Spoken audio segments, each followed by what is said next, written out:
Good morning. Good morning. It is someday in April, so we're going to rise for the Pledge of Allegiance, please. I pledge allegiance to the flag of the United States of America and to the republic for which it stands, one nation, under God, indivisible, with liberty and justice for all. Sorry. Please bow your heads for a prayer. Heavenly Father, we beseech your divine guidance in this meeting. Keep us ever mindful of our obligation. Grant us, dear Lord, wisdom, tolerance, and courage, that we may well serve our county and fulfill our trust. Amen. We have minutes. I will make a motion to approve the minutes from the April 14th Special Commissioners Meeting and the April 13th Commissioners Meeting. April 15th. 15th. Oh, it says 15th. It does. Yeah. I didn't have my glasses on. Second the motion. Motion and second. Any corrections, changes, discussion? Roll call, please. Sweattick? Yes. Hambley? Yes. Harrison? Yes. Next up, we have public comment. Is there any public comment regarding pending resolutions? Anything? Nothing? Moving on to resolutions. Andy Conrad, County Engineer, here in the flesh. Sound like one of your predecessors. He always used to say that. I have just three resolutions for your consideration this morning. The first is accepting and awarding the bid for our annual township pavement marking project. And second would be accepting and awarding the bid for the county pavement marking project. And the third would be the determining the necessity to close Ryan Road for roadside construction. I'll make a motion to approve the three resolutions. Second the motion. Motion, second. Any discussion? Roll call, please. Sweattick? Yes. Hambley? Yes. Harrison? Yes. And just hopefully Rhonda afforded you my annual report.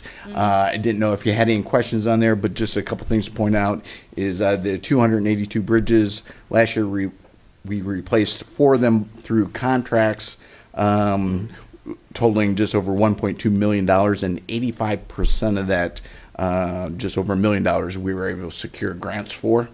And then we replaced another 3 in-house with county forces, and that's a direct result of the force account limit being upped.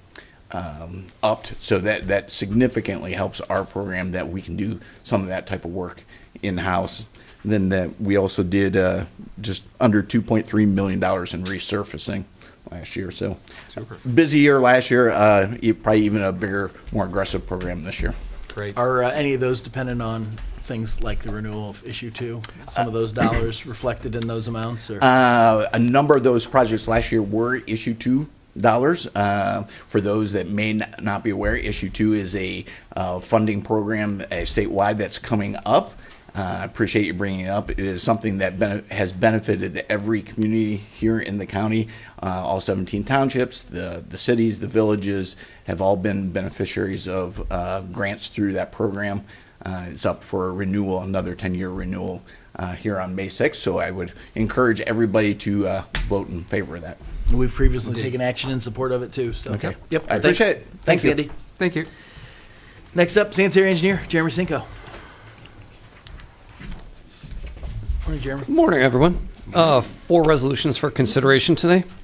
The first is amending a professional design service agreement with Davie Resource Group for the East Reagan Riverbank project. The second is authorizing the sanitary engineer to enter into an agreement with Answer Advisory for construction inspection services for the Marks Road water main replacement project.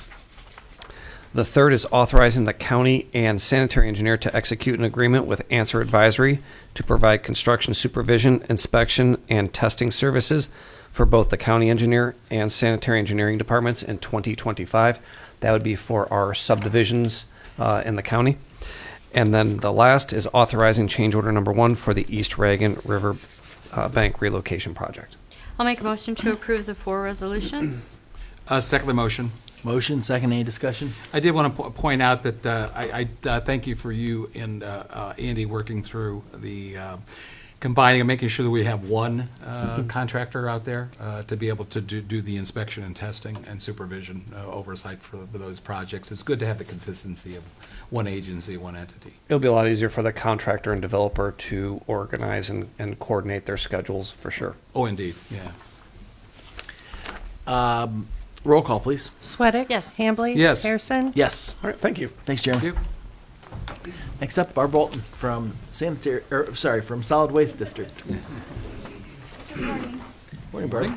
I have one resolution for consideration, approving an amendment to the existing yard waste management services agreement for the Medina County Solid Waste District. Make a motion to approve? Second the motion. Motion second, any discussion? Roll call, please. Sweattick? Yes. Hambley? Yes. Harrison? Yes. Thank you. All right, Thanks, very Barb. Good, thanks. Next up, we have Holly from HR. Morning, Holly. Good morning. Good morning. On our personnel changes resolution today, we have 6 new hires, 1 in sanitary, 3 at senior and adult services, 1 in transit, and 1 in building. 5 rate increases, 1 at senior and adult services, 2 at sanitary, and 2 in finance. 1 leave of absence at job and family services, 1 leave of absence ending at county home, 1 resignation at sanitary, and 1 appointment cancel in maintenance. I'll make a motion to approve? Second the motion. Motion second, any discussion? Roll call. Sweattick? Yes. Hambley? Yes. Harrison? Yes. Thank you. Thanks, Holly. Next up is Finance. Brett Thomas. Good morning, Commissioners. Good morning. Morning, Brett. I'm not as fast as the rest of them. I'm sorry. I've got 12 here for you. Big stack today. The first one is amending our appropriation measures for the month. The big item on here is actually for our One Ohio opioid grant money. Now that the recipients have been determined, we are getting ready to be able to fund those. Our second resolution is transfers of appropriations. We have a couple items on here that are a little bit larger. The main one, we have a transfer over to the auditor for the cost of our 2024 audit, and done by the Ohio State Auditor, and then we have an increase to our building and renovation fund for the sheriff's portion of the university purchase for the University of Akron building. Our third resolution is expenditure adjustments.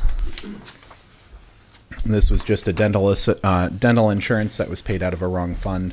Our fourth resolution is revenue adjustments. These are several ones for ODJFS and associated accounts for them. Our fifth resolution is cash transfers. We have the $200,000 again moving for our university, the university building purchase. Our sixth resolution is for the recouping of the 2023 countywide audit. So these are cash transfers from our various funds for the portions of time that the state auditor had spent on those funds. Our seventh resolution is the creation of a sundry fund. It's been a while since we've had to create one of these, but we've had a change for House Bill 366, which is for increasing the vendor license fee up to $50. And then there's a sundry $25 that gets fed over to the state from that. So when we collect that fee, we now have a new account to capture that. Our eighth resolution is the submission of the affirmation and disclosure form for the fiscal year 26 application for early intervention for the Family First Council. Our ninth resolution is authorizing an agreement with the statewide consortium county law library resource boards on behalf of our law library resource board. And that comes with the acceptance of the $4,000 that they provide for our equipment for our law library this year. Our 10th resolution is expenses for the county engineer for a quick trip to the 2025 Geosymposium. Our 11th resolution is expenses of other county officials. We do have a few later ones on here.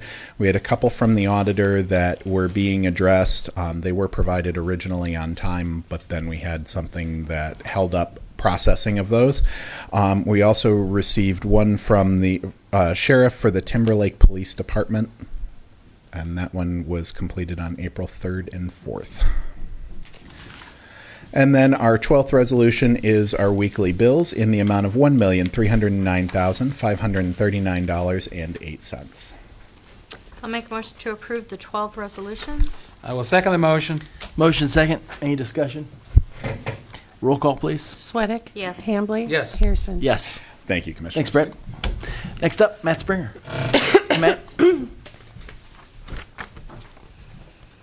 morning. Good. I have two resolutions. The first one is authorizing change orders 35 and 36. This is associated with the restroom renovation project. We do hope these are the last two that you're going to have to approve.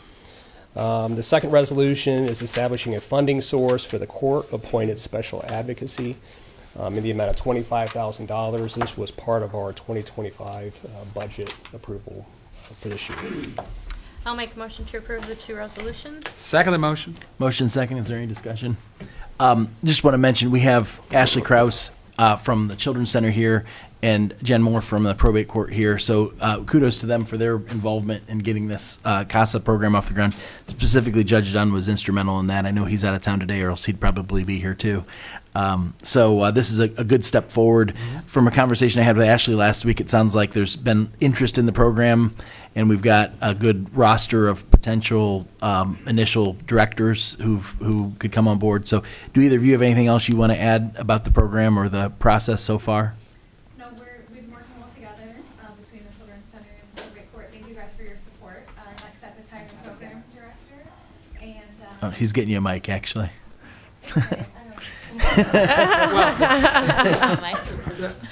Our audience would probably like to hear. Yeah. Okay, fair. No, I just want to say thank you guys for your support between the court and Job and Family Services and the Children's Center. We've been working well together to establish the program. Our next step is to hire a program director. So our three entities are working together to have some in-person interviews coming up soon. And once the program director is hired, we will be off and running. So thank you. Good. Great. Exciting time. Other comments? Discussion? Nope. Roll call, please. Sweattick? Yes. Hambley? Yes. Harrison? Yes. Thank you. Thanks, Matt. Good, thanks. Next up, moving on to department updates. Shannon Ryan with Transit. Good morning. Morning, Shannon. March update for transit. We continue to have an increase in ridership from our averages in '24 and up from March of last year. Definitely seeing more ridership in the city of Medina and Brunswick. I talked to a lot of people about how much they're using the service, and the numbers show that. Just a really interesting thing that we look at is the number of hours we put out there in vehicle miles. We're down on total vehicle miles and our revenue miles, which shows that we're more efficient with an increase in ridership. Looking at our operation expenses, we absorbed the adjustment from the contract negotiations pretty well there, kept everything pretty well under our budgeted amount. Really happy to see that, and that's just a lot to do with passengers per revenue hour. So our goals right now are more shared ride service and less backtracking, which leads to these positive numbers. The team is really working hard together. We have a really focused team, and it takes that to do that. Looking at our March numbers for senior adult services, got that right this month. Looking at ridership, it continues to remain strong there. I just believe that we're taking people where they need to go for essential services, and those essential services are increasing. So happy to see those numbers there. Our out-of-county transportation, I look at this on a monthly basis, actually a weekly basis. The demand was down a little bit for March, but we feel like it's going to go back up. It's just a varying number. I've been asked why that varies. It's just based on demand. I guess it's good news when those trips go down, if I could look at it that way. Just some highlights that I want to share. I shared something with, spoke with the Brunswick City Council just recently. They wanted some answers and some information about the 251 park and ride for Cleveland RTA. I shared with them some highlights that we had. They were happy to see those highlights of reduction in miles, reduction in fuel, and increase in ridership. But they asked specifically about this. So, and I shared that we're preliminarily working on a solution. We have a solution. We just have to get all the players involved. And there is a bus stop at Drake and Howe that we'd like to connect to, very much like we connect with the Summit County service, Akron Metro and Fairlawn. We want to have a Drake and Howe connection there. There is a lot of service. I think you're aware that the Laurel Square service that they run now that will end on Monday, August 18th. They've communicated that out to the press and in public. They have a press release out. We're going to be sharing some partnership and sharing those dates. But we want to have a solution where people can, still get there. So currently they run 3 times in the morning, and they connect with us 3 times in the morning, 3 times in the evening. We want to give them all-day access, 6 to 6 service for the Drake and Howe bus stop. There are some barriers to this. There are some opportunities, so I'm still working through those details. But we feel that that is the best solution for the public. It is going to help them provide more access, which is our goals as well. So just more to come with that. Really happy that we are saving some funds in the long run with what's happened over the years. We'll continue to make adjustments as the transition to urban to rural still takes place, and then maybe someday back to urban. So just a lot of things that we're monitoring there to make sure that we provide better service, like always, enhancements for the Brunswick public. So. Go ahead. I was going to say, I think it's a great idea with the Drake and Howe. See if we can be able to connect up the service there with the park and ride there, and the opportunities for people in Brunswick actually to catch locally. They don't even have to take their car out. I mean, if they can catch that, it would also help reduce traffic on Howe, which, as we know, based upon discussions about an interchange that won't happen, Boston Road, thankfully, it helps reduce the traffic, and people will use transit to get in the same direction. So I think if we can facilitate that, that would be an awesome development for Brunswick City residents looking to get into Cuyahoga County and back. And back. And speaking of the rural-urban changeover, I was reminded over the weekend how much more appropriate the rural designation must be when I saw a regional transit authority in our region just up their directors paid, I think, $370,000 a year with a $30,000 bonus. And I thought, I don't really want to be in the world where we can compete with that. I think we do a great job for the service that we have and what we offer. And some of those numbers are just staggering to me. That I didn't see those numbers. Yeah. You just depressed him. Caught my eye somehow. I don't know how. I saw those numbers. Yeah. So I'm glad that we operate as efficiently as we do without a $400,000 line item in the budget for a director. I think you're doing a great job, though. Keep up the good work. So.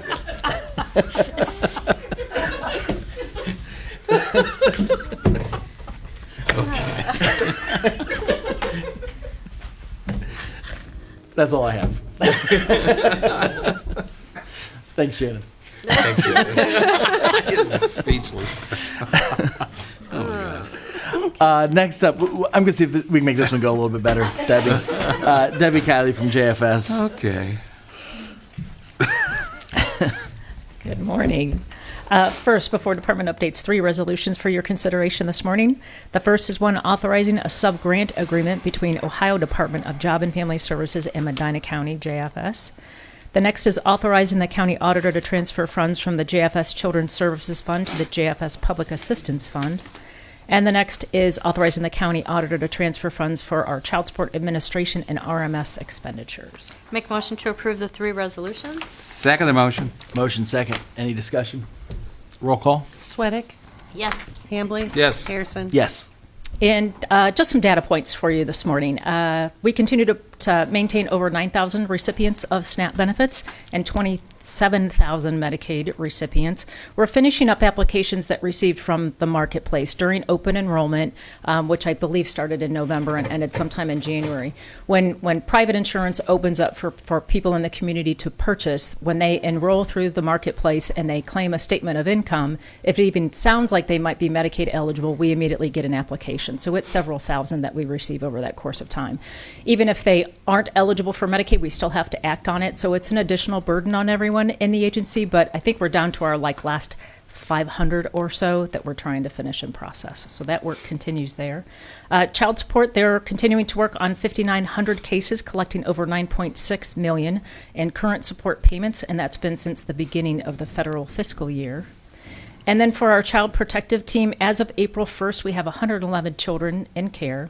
15 of those are living with actual relatives, either grandparents, aunts, uncles, sisters, brothers, and 48 of them are living in non-relative foster homes, some of them licensed by the agency, some by private organizations. We do have 28 that are in treatment facilities for behavioral or mental health issues. Happily, 10 of our 111 children are currently placed in foster homes that are ready to adopt. So we're moving forward with the adoption process. Judge Dunn will be seeing those soon. And we do have 9 children that are going to emancipate this year. So the team is working together with them to get them prepared for life after they come out of our care. So lots of work always happening there. Great. Questions for me? Nope. No? Thank you. Much better, Commissioner Yes, Harrison. yeah, I'm not going to say anything. That's good. Stacy Malakar from the DD Board. Stacy, good to see you. Good to see all of you. I'm going to pass these out. As always, I've got some handouts for you. Quick. August is Autism Acceptance Month. Some stats from the CDC. They are stating that 1 in 31 children are diagnosed with autism. The increase is due to better and early recognition, and the key to that is that we're getting supports and services with those children so that they can have a much more successful life and build those skills. That early intervention is key, which we know. We also continue to see, and again, it's across the state, increases in early intervention numbers. So all good supports that we can provide around that for very positive outcomes. I've given you the our 2024 annual report, and with that, I've given you the ARPA grant.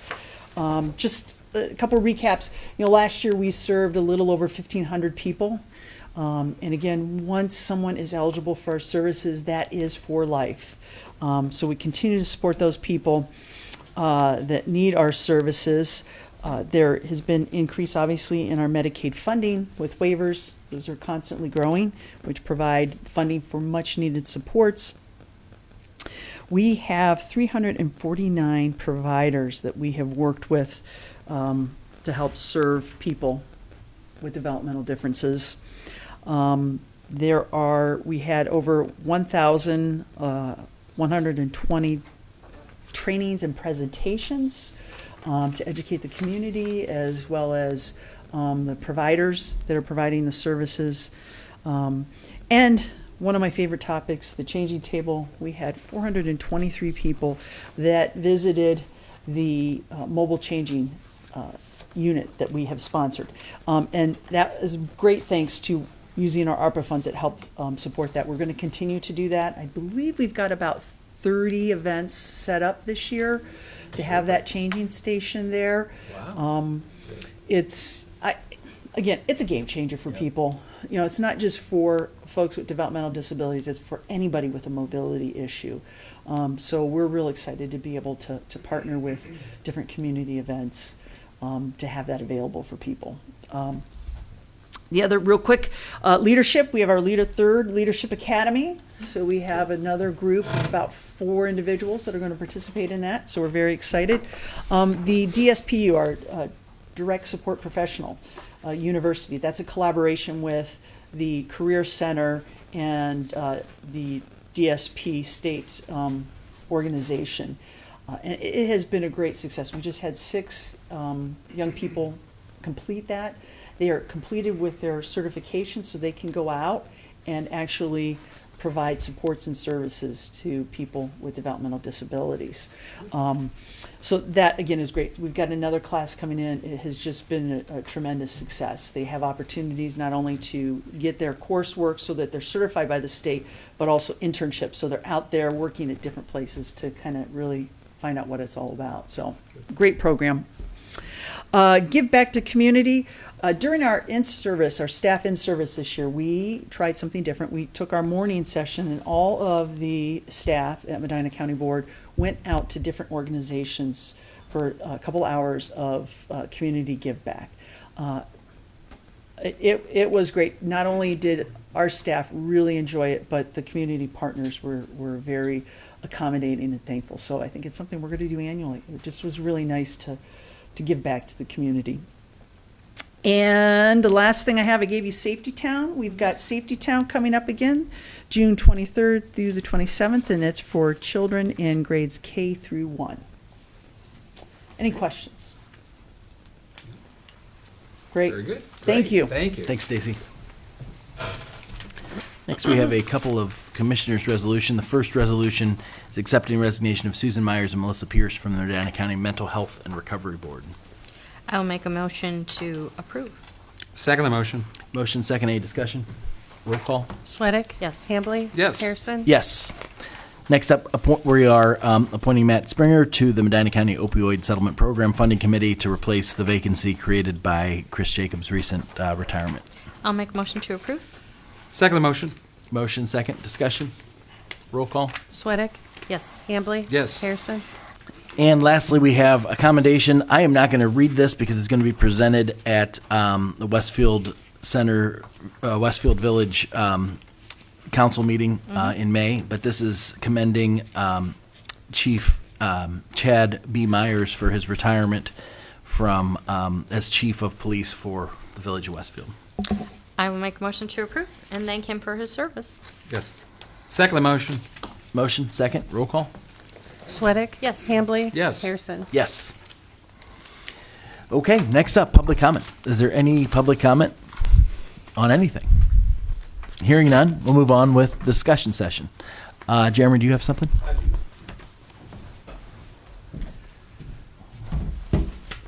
I received an email from Nate Epping over at the Parks District yesterday, and it appears that they are applying for a $500,000 community grant through Congressman Max Miller's office. This would be down in the old former amusement park down in Chippewa there. I think the idea is that they would put this 12-foot wide access path or asphalt path. We do have a sanitary sewer running through there in that same property, so the access path would parallel adjacent to our sewer lines, so we would actually have access to the lines that are there. He had asked for a letter of support. I believe that the fund that they're asking for this to come out of the community projects fund through Max Miller's is also the same fund that we submitted an application for the Chippewa wastewater plant. So I guess I was up here to ask if you would consider supporting that, and if so, I would think it'd be probably more appropriate for the commissioners to do a letter of support than myself. It might carry a little bit more weight if the decision was to. So just looking for a little direction on how you might want to proceed. Any thoughts? Well, they did us a favor by endorsing our the Chippewa plant, so I guess one good turn deserves another at this point. Yeah, I don't have any concerns about that other than Okay. we'd hope Let's do a letter. we hope Okay. And he We're we hope it asking for a doesn't bit more than jeopardize- that. Yeah, yeah. If the $500,000 comes out of the other project, we'll still be doing pretty well. So, Yeah. but no, I think that makes sense. Yes. There's no Okay, objections. sure. Okay, and I know he needed that in by the end of this week, I believe he said. So he already Just drafted get a some letter. Okay. language Yeah, for us. I'll get that over to you Great. then. So, That'd be great. all right, Super. that's all I have. Great. Thanks, Thank Jeremy. you. All right, thanks. Debbie, did you have anything else? Okay. I think Jen and Ashley are good. Stacy? Kyle? Matt? Okay, then I will entertain a motion. Uh, Oh, I'm sorry. Commissioners, we don't How about get you to- guys? Maybe we ought to give you guys a chance to. I'm just trying to get out of here as soon as Well, I possible. said the sheriff's over there, so you probably want to jump to him. Colleen, what do you have? I am good. It'd be great if you didn't have anything now.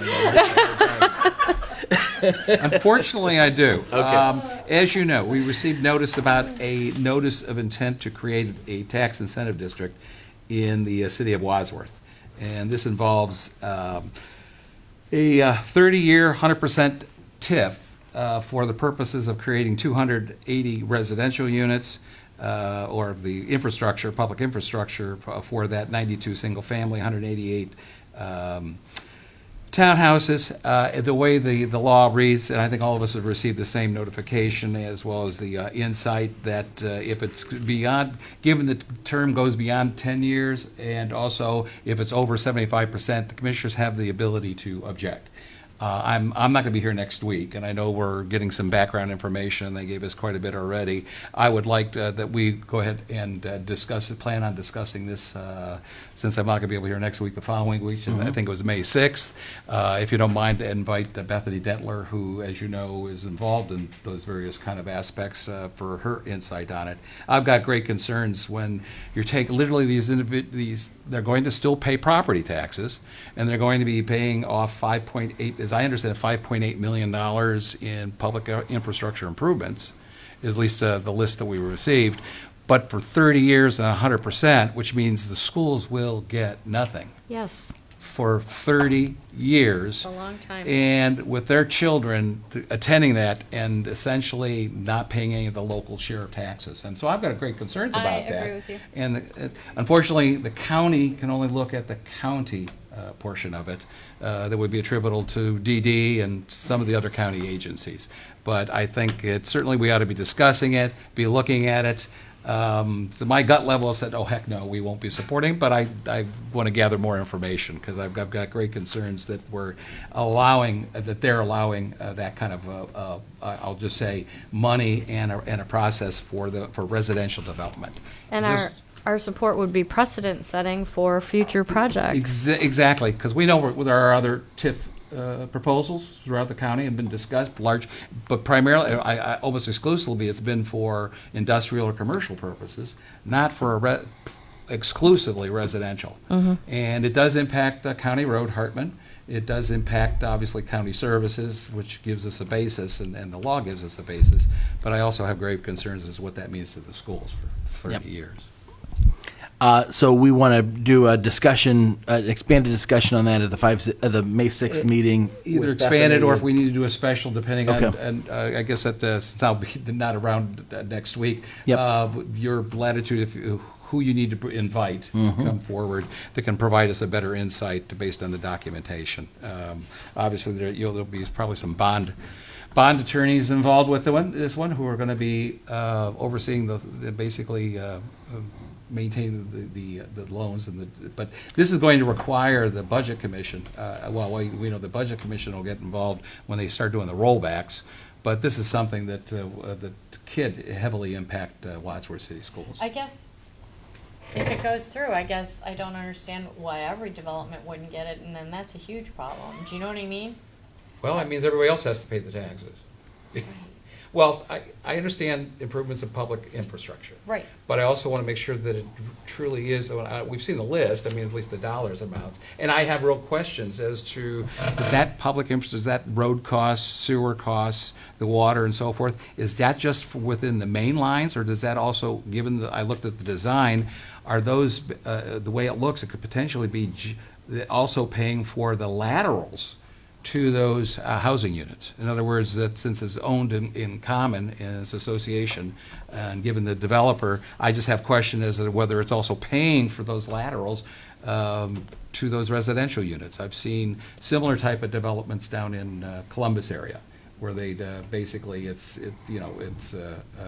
just say, quote, the idea is whether we want to allow those tax dollars, if you will, the promise of $30, and whether the county has some ability to, I guess, draw attention to it, and if we can object, that we got 30 days, as I understand, from our notice. And the notice came in the 16th, was it? I think it was the 16th. The 16th? Okay, yeah, so we've got 30 days from there to object. I could be wrong on this, but I don't think we have one open TIF right now in the county. I don't think so. I think we had one in the Wadsworth area that has since Well, they did, expired. yeah, right. But I think it's expired.